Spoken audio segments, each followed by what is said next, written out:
जय श्रीमन नारायण। प्रणाम। प्राणियों में सत्य का भावना हो, विश्व का कल्याण हो।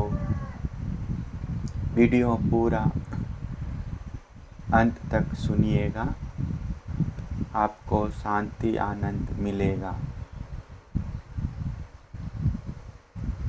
अघासुर का उद्धार।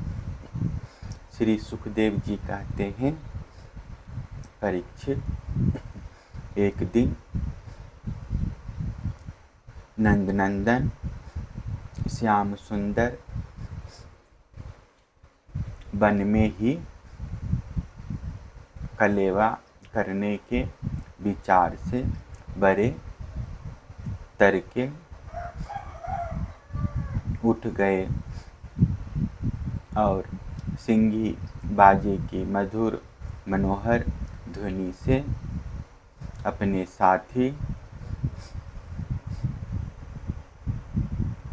ग्वाल वालों को मन की बात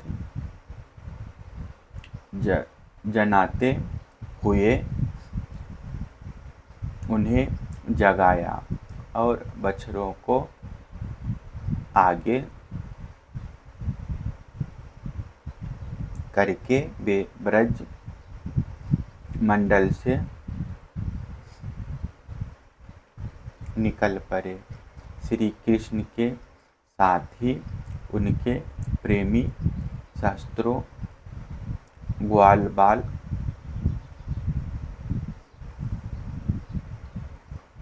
सुंदर चीखे बेत सिंघी और बांसुरी लेकर तथा अपने सहस्त्रों बछड़ों को आगे करके बड़ी प्रसन्नता से अपने अपने घरों से चल पड़े। उन्होंने श्री कृष्ण के अगणित बछड़ों में अपने अपने बछड़े मिला दिए और स्थान स्थान पर बालोचित खेल खेलते हुए विचरने लगे। यद्यपि सबके सब ग्वाल बाल कांच, खुंगची, मणि और स्वर्ण के गहने पहने हुए थे, फिर भी उन्होंने वृंदावन के लाल पीले हरे फलों से नई नई कोपलों से गुच्छों से रंग बिरंगे फूलों और मोर पंखों से तथा गेरू आदि रंगीन धातुओं से अपने को सजा लिया।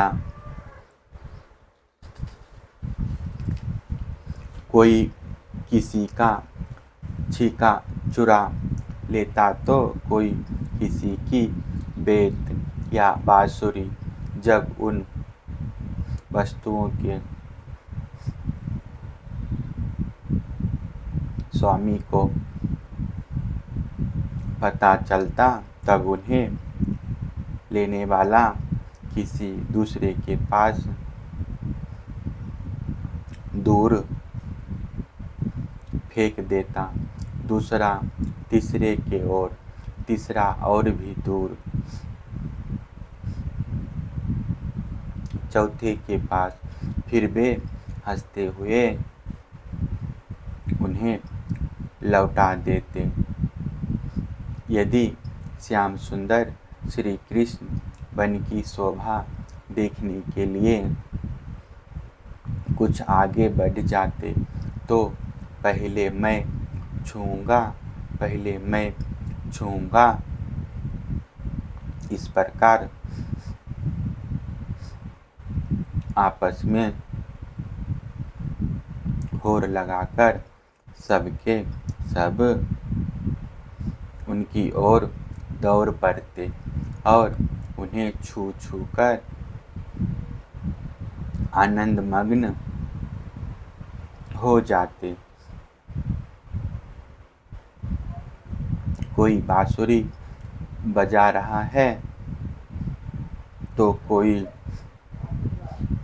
सिंगी ही फूंक रहा है, कोई कोई भौरों के साथ गुनगुना रहे हैं, तो बहुत से कोयलों के स्वर में स्वर मिलाकर कुहू कुहू कर रहे हैं। एक और कुछ ग्वालवाल आकाश में उड़ते हुए पक्षियों की छाया के साथ दौड़ लगा रहे हैं, तो दूसरी ओर कुछ हंसों की चाल की नकल करते हुए उनके साथ सुंदर गति से चल रहे हैं। कोई बगुले के पास उसी के समान आंखें मूंद कर बैठ रहे हैं, तो कोई मोरों को नाचते देख उन्हीं की तरह नाच रहे हैं। कोई कोई बंदरों की पूंछ पकड़कर खींच रहे हैं, तो दूसरे उनके साथ इस पैर से उस पैर पर चढ़ रहे हैं। कोई कोई हरे नमः उनके साथ मुंह बना रहे हैं, तो दूसरे उनके साथ एक डाल से दूसरी डाल पर छलांग मार रहे हैं। बहुत से ग्वालवाल तो नदी के कछार में छपका खेल रहे हैं और उसमें फुदकते हुए मेढकों के साथ स्वयं भी फुदक रहे हैं। कोई पानी में अपनी परछाई देखकर उसकी हंसी कर रहे हैं, तो दूसरे अपने शब्द की प्रतिध्वनि को ही बुरा भला कह रहे हैं। भगवान श्री कृष्ण ज्ञानी संतों के लिए स्वयं ब्रह्मानंद के मूर्तिमान अनुभव हैं। दास्य भाव से युक्त भक्तों के लिए वे उनके आराध्य देव परम ऐश्वर्यशाली परमेश्वर हैं और माया मोहित विषयानुरागों के लिए वे केवल एक मनुष्य बालक हैं। उन्हीं भगवान के साथ वे महान पुण्यात्मा ग्वालवाल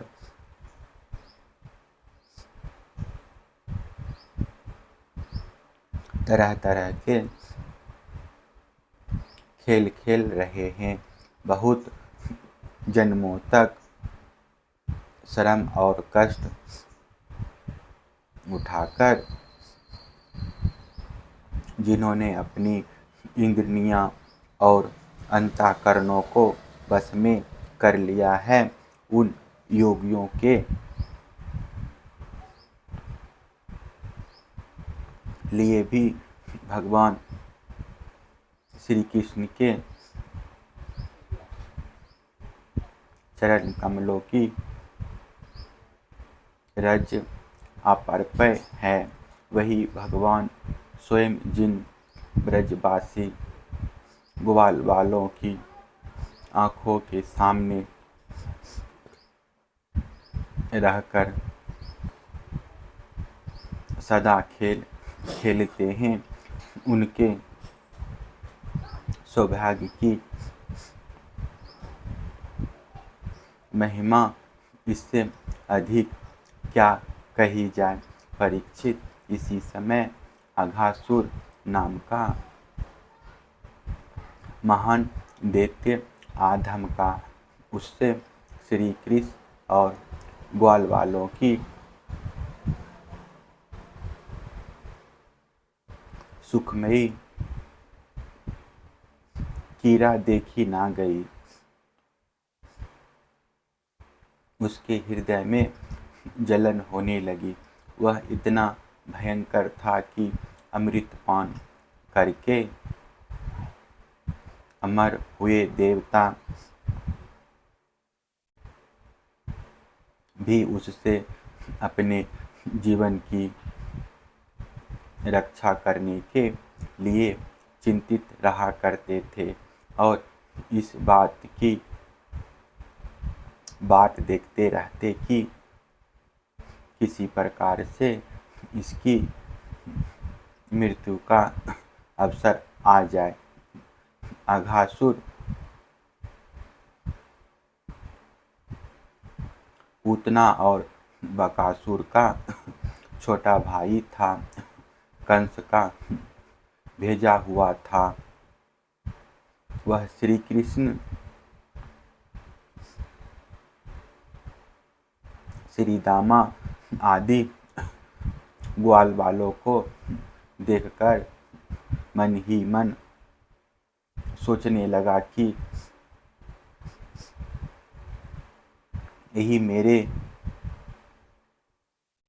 सगे भाई और बहन को मारने वाला है। इसलिए आज मैं इन ग्वाल वालों के साथ इसे मार डालूंगा। जब ये सब मरकर मेरे उन दोनों भाई बहनों के मूर्तत्वर्ण की तिलांजलि बन जाएंगे, तब ब्रजवासी अपने आप मरे जैसे हो जाएंगे। संतानहीन प्राणियों के प्राण हैं।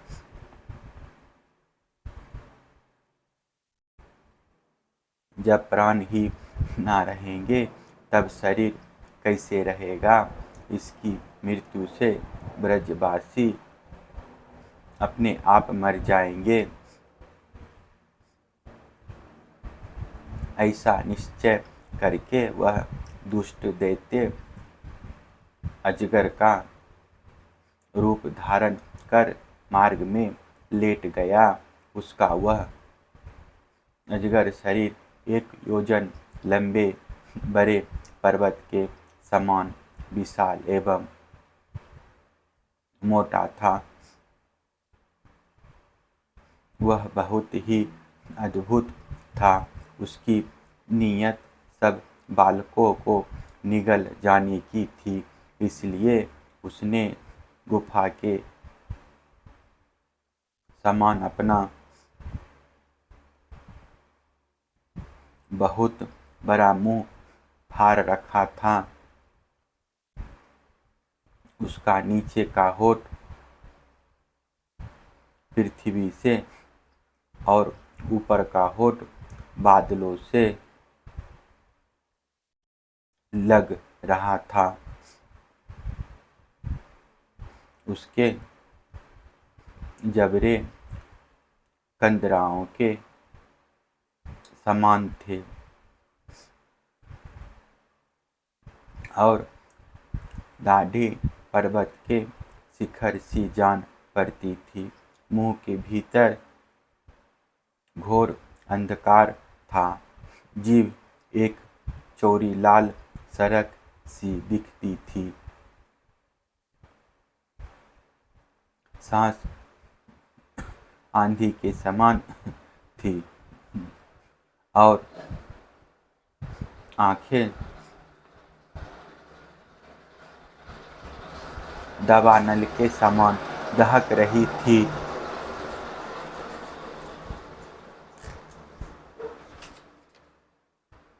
अघासुर का ऐसा रूप देखकर बालकों ने समझा कि यह भी वृंदावन की कोई शोभा है।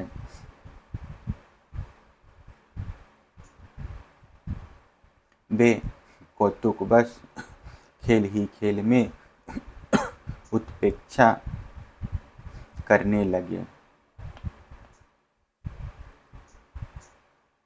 कि यह मानो अजगर का खुला हुआ मुंह है।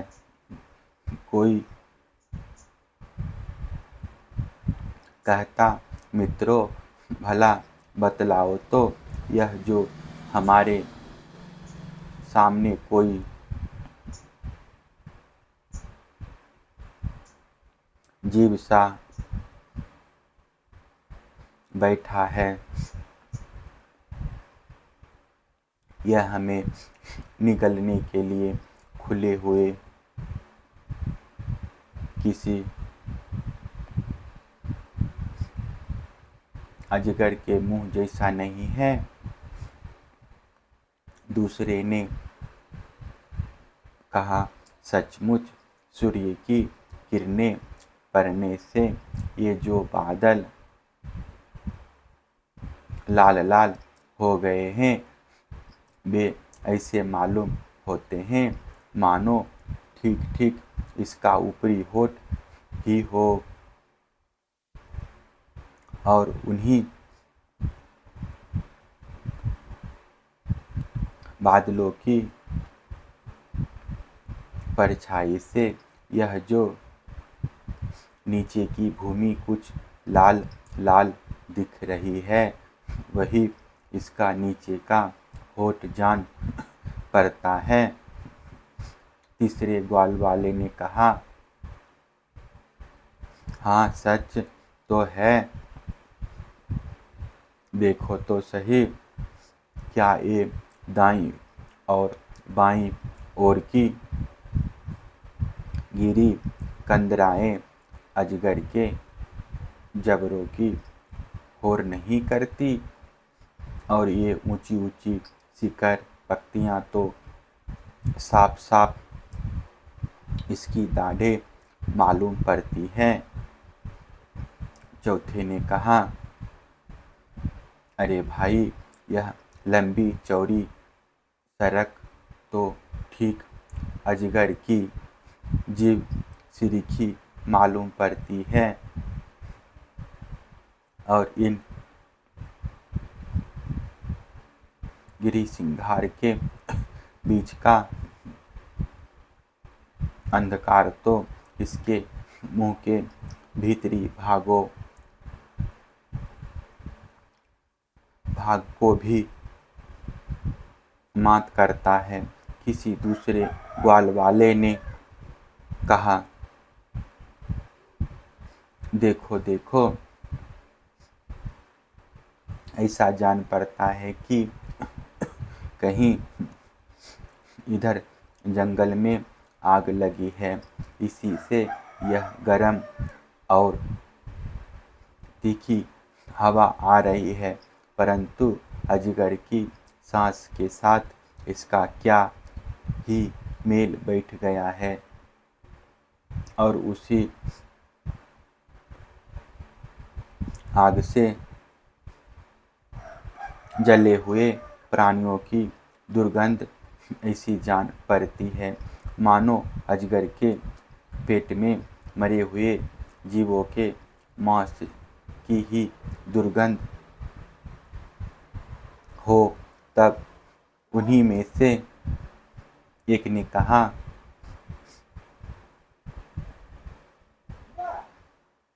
यदि हम लोग इसके मुंह में घुस जाए तो क्या यह हमें निगल जाएगा? अजी, यह क्या निगलेगा? कहीं ऐसा करने की ठिठाई की तो एक क्षण में यह भी बकासुर के समान नष्ट हो जाएगा। हमारा यह कन्हैया इसको छोड़ेगा थोड़े ही। इस प्रकार कहते हुए वे ग्वालवाल बकासुर को मारने वाले श्री कृष्ण का सुंदर मुंह देखते और ताली पीट पीट कर हंसते हुए अघासुर के मुंह में घुस गए। उन अनजान बच्चों की आपस में की हुई भ्रमपूर्ण बातें सुनकर भगवान श्री कृष्ण ने सोचा कि अरे, इन्हें तो सच्चा सर्प भी झूठा प्रतीत होता है। परीक्षित, भगवान श्री कृष्ण जान गए कि यह राक्षस है। भला उनसे क्या छिपा रहता। वे तो समस्त प्राणियों के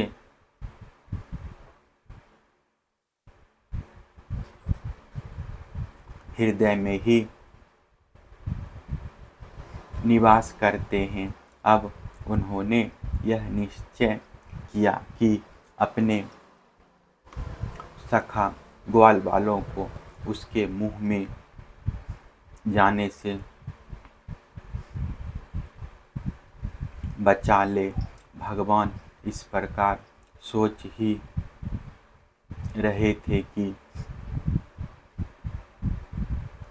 सब के सब ग्वालवाल बछड़ों के साथ उस असुर के पेट में चले गए। परंतु अघासुर ने अभी उन्हें निगला नहीं। इसका कारण यह था कि अघासुर अपने भाई बकासुर और बहन पूतना के वध की याद करके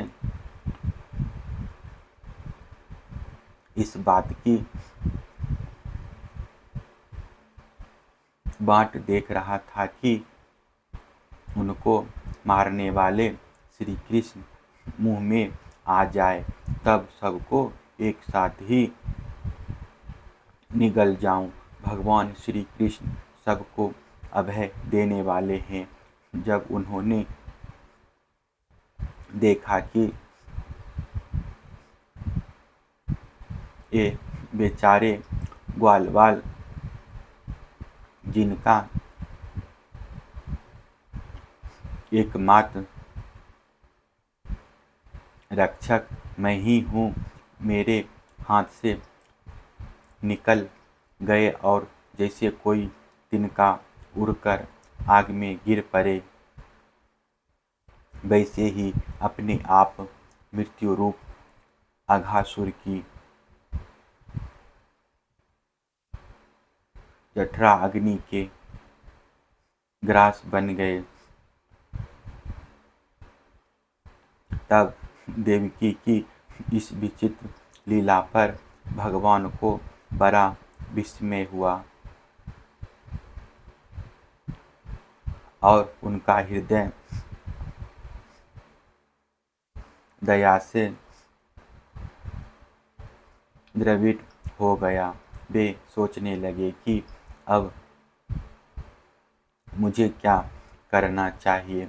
ऐसा कौन सा उपाय है जिससे इस दुष्ट की मृत्यु भी हो जाए और इन संत स्वभाव भोले भाले बालकों की हत्या भी ना हो। ये दोनों काम कैसे हो सकते हैं। परीक्षित, भगवान श्री कृष्ण भूत भविष्य वर्तमान सबको प्रत्यक्ष देखते रहते हैं।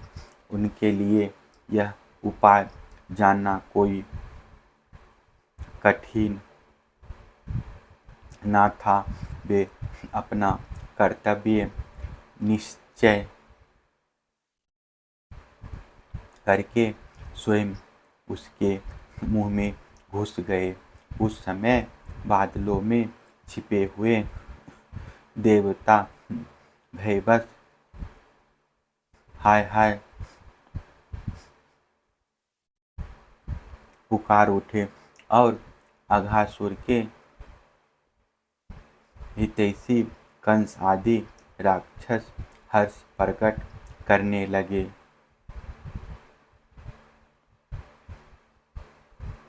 अघासुर बछड़ों और ग्वालवालों के सहित भगवान श्री कृष्ण को अपनी डाढ़ों से चबाकर चूर चूर कर डालना चाहता था, परंतु उसी समय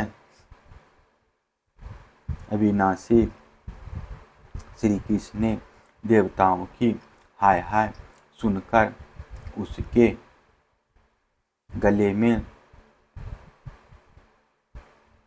अपने शरीर को बड़ी फुर्ती से बढ़ा लिया। इसके बाद भगवान ने अपने शरीर को इतना बड़ा कर लिया कि उसका गला ही रुंध गया, आंखें उलट गई। वह व्याकुल होकर बहुत ही छटपटाने लगा। सांस रुककर सारे शरीर में भर गई और अंत में उसके प्राण बरहनंद होकर निकल गए। उसी मार्ग से प्राणों के साथ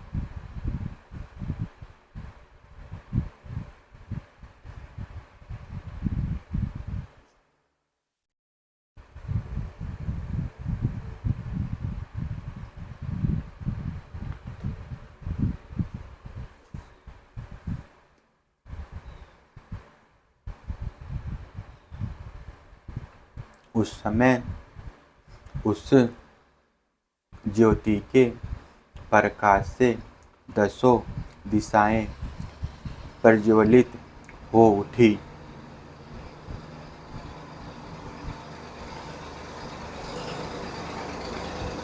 वह थोड़ी देर तक तो आकाश में स्थित होकर भगवान के निकलने की प्रतीक्षा करती रही। जब वे बाहर निकल आए तब वह सब देवताओं के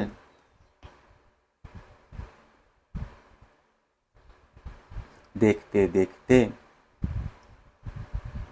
उन्हीं में समा गई। उस समय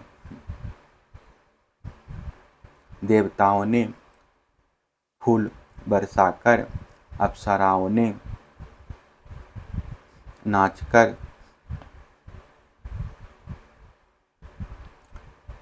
गंधर्वों ने गाकर, विद्याधरों ने बाजे बजाकर, ब्राह्मणों ने स्तुति पाठ कर और पार्षद दोनों जय जय करके नारे लगाकर बड़े आनंद से भगवान श्री कृष्ण का अभिनंदन किया, क्योंकि भगवान श्री कृष्ण ने अघासुर को मारकर उन सब का बहुत बड़ा काम किया था।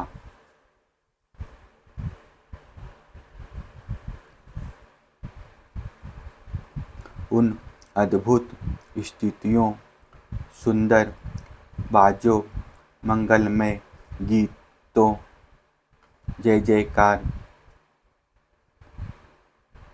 और आनंदोत्सवों की मंगल ध्वनि ब्रह्म लोक के पास पहुंच गई।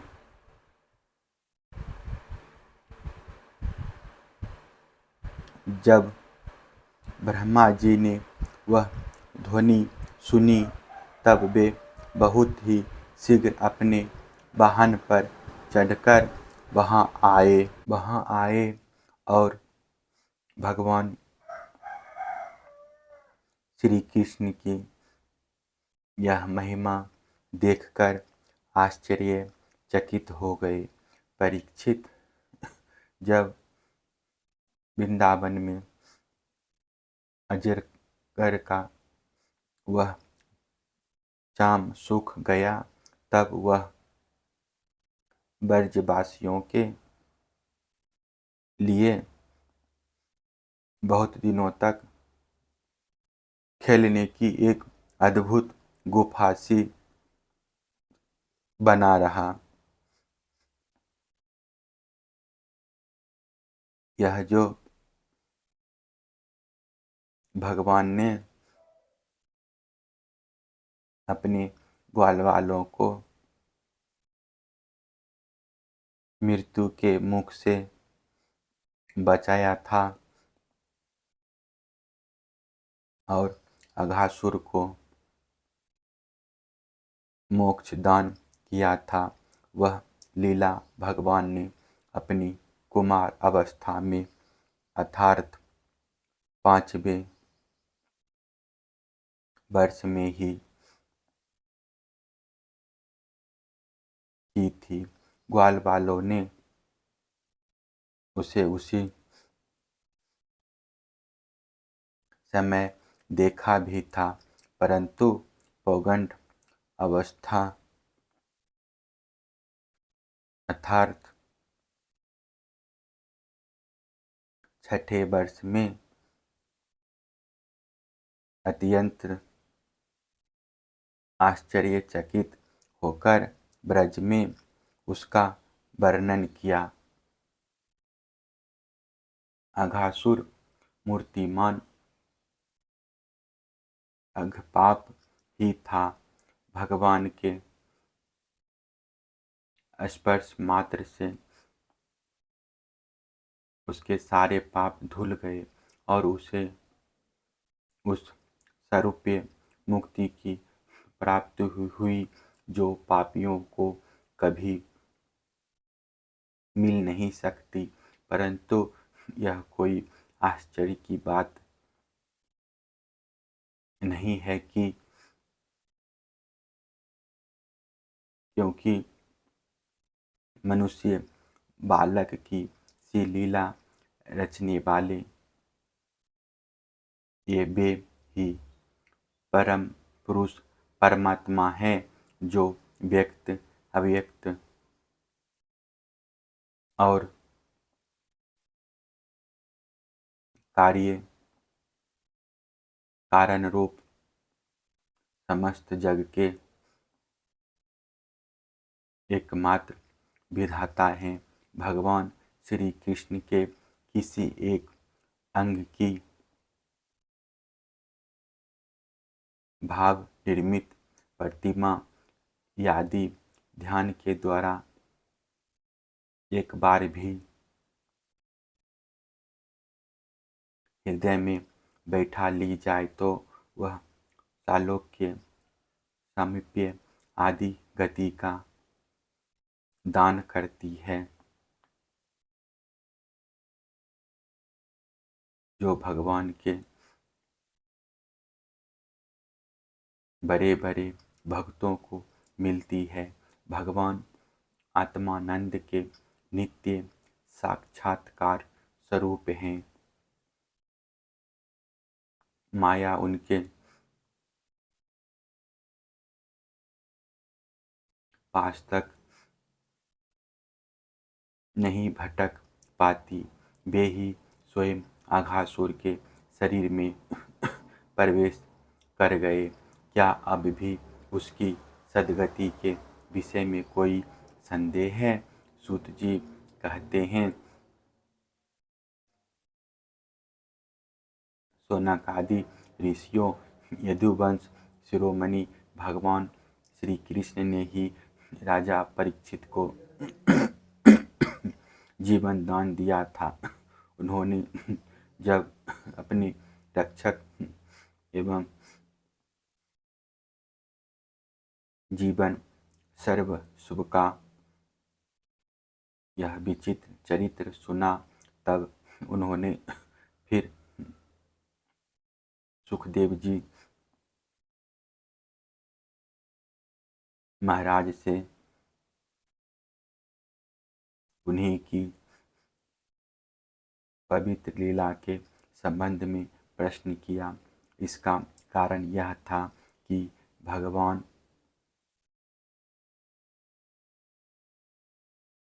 भगवान की अमृतमयी लीला ने परीक्षित के चित्त को अपने बस में कर रखा था। राजा परीक्षित ने पूछा, भगवान, आपने कहा था कि ग्वाल वालों ने भगवान की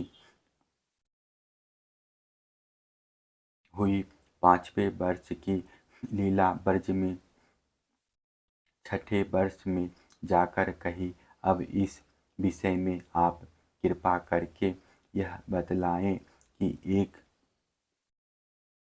समय की लीला दूसरे समय में वर्तमान कालीन कैसे हो सकती है? महायोगी गुरुदेव, मुझे इस आश्चर्यपूर्ण रहस्य को जानने के लिए बड़ा कौतूहल हो रहा है। आप कृपा करके बतलाइए अवश्य ही इसमें भगवान श्री कृष्ण की विचित्र घटनाओं को घटित करने वाली माया का कुछ न कुछ काम होगा, क्योंकि और किसी प्रकार ऐसा नहीं हो सकता। गुरुदेव, यद्यपि क्षत्रियोचित धर्म ब्राह्मण सेवा से विमुख होने के कारण मैं अपराधी नाम मात्र का क्षत्रिय हूँ, तथापि हमारा अहोभाग्य है कि हम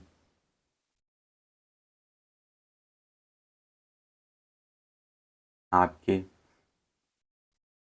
मुखारबिंदों से निरंतर झरते हुए परम पवित्र मधुमय श्री कृष्ण लीला अमृत का बार बार पान कर रहे हैं। सूत जी कहते हैं, भगवान के परम प्रेमी भक्तों में श्रेष्ठ शौनक जी जब राजा परीक्षित ने इस प्रकार प्रश्न किया, तब श्री सुखदेव जी को भगवान की वह लीला स्मरण हो गई और उनकी समस्त इंद्रियां तथा अंतःकरण विवश होकर भगवान की नित्य लीला में घिंच गए। कुछ समय के बाद धीरे धीरे शर्म और कष्ट से उन्हें ब्रह्म ज्ञान हुआ। तब वे परीक्षित से भगवान की लीला का वर्णन करने लगे। जय हो, जय हो, राधे राधे। फिर दूसरा कथा लेकर आएंगे।